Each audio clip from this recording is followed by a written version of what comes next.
Hi friends, তোমাদের আজকে সমাস নিয়ে আমি কয়েকটি এমসিকিউ আলোচনা করব। এখানে ফার্স্ট কোশ্চেনটা একটু ভালোভাবে লক্ষ্য করো। কৃত্তিবাস রামায়ণ রচনা করেন, নিম্নরেখ পদটি কোন সমাসের উদাহরণ? এটা অবশ্যই হয়ে যাবে বহুব্রীহি সমাস। নেক্সট দেখো, উপনগরী সমাস নির্ণয় করো। এটা সামীপ্য অর্থে। ওকে, ইসাবের সঙ্গে কুস্তি লড়তে গিয়ে তো একেবারেই গড়রাজি। এখানে গড়রাজিটা তো তোমরা জানো যে গড়টা হচ্ছে বিদেশি উপসর্গ, তো এটা বোঝাই যাচ্ছে এটা নং তৎপুরুষ সমাস। তৎপুরুষ সমাসের নিয়ে বিস্তারিত আলোচনা আমার চ্যানেলে রয়েছে, যদি কোনো সমস্যা থাকে তো অবশ্যই ভিডিওটা দেখে নিও।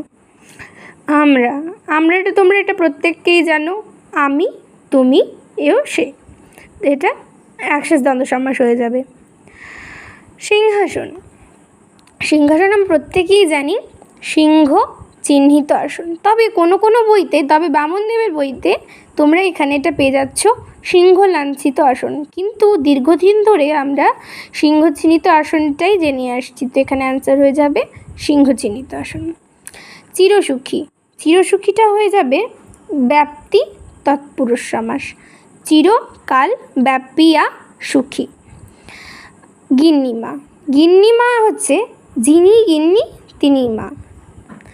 এবার নিত্য সমাসের একটি উদাহরণ দাও। এখানে দেখে কোনটা হবে মনে হচ্ছে?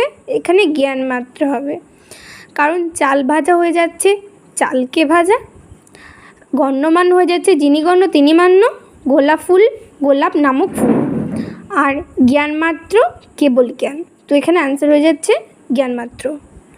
এরপর নেক্সট দেখো, ফেলাইলা কনক বলয় দূরে, তো এখানে কনক বল এটা কোন সমাস হবে? এটা একটু ভাববার বিষয় রয়েছে। তো কনক নির্মিত বলয়, ঠিক আছে, কনক বলয় এটা মধ্যপদলোপী কর্মধারয় সমাস। আমি এই নিয়েও বিস্তারিত আলোচনা করেছি, তোমরা দেখে নিও। মধ্যপদলোপী কর্মধারয় সমাসের উদাহরণ, এখানে এটা অ্যান্সার হয়ে যাচ্ছে শ্বেতপদ্ম। শ্বেতপদ্ম হচ্ছে শ্বেত রঙের পদ্ম, শ্বেতপদ্ম। জায়া ও পতি, এটা তোমরা বুঝতেই পারছো, দম্পতি জায়া ও পতি, এটা দ্বন্দ্ব সমাস। তারপর এখানে পঞ্চকন্যা পাইলা চেতনে, এখানে অ্যান্সার হয়ে যাবে এটা দ্বিগু সমাস, পঞ্চকন্যার সমাহার। আর আজকের ক্লাস এই পর্যন্তই, দেখা হচ্ছে পরের ভিডিওতে। লাইক অ্যান্ড সাবস্ক্রাইব করে দিও প্লিজ।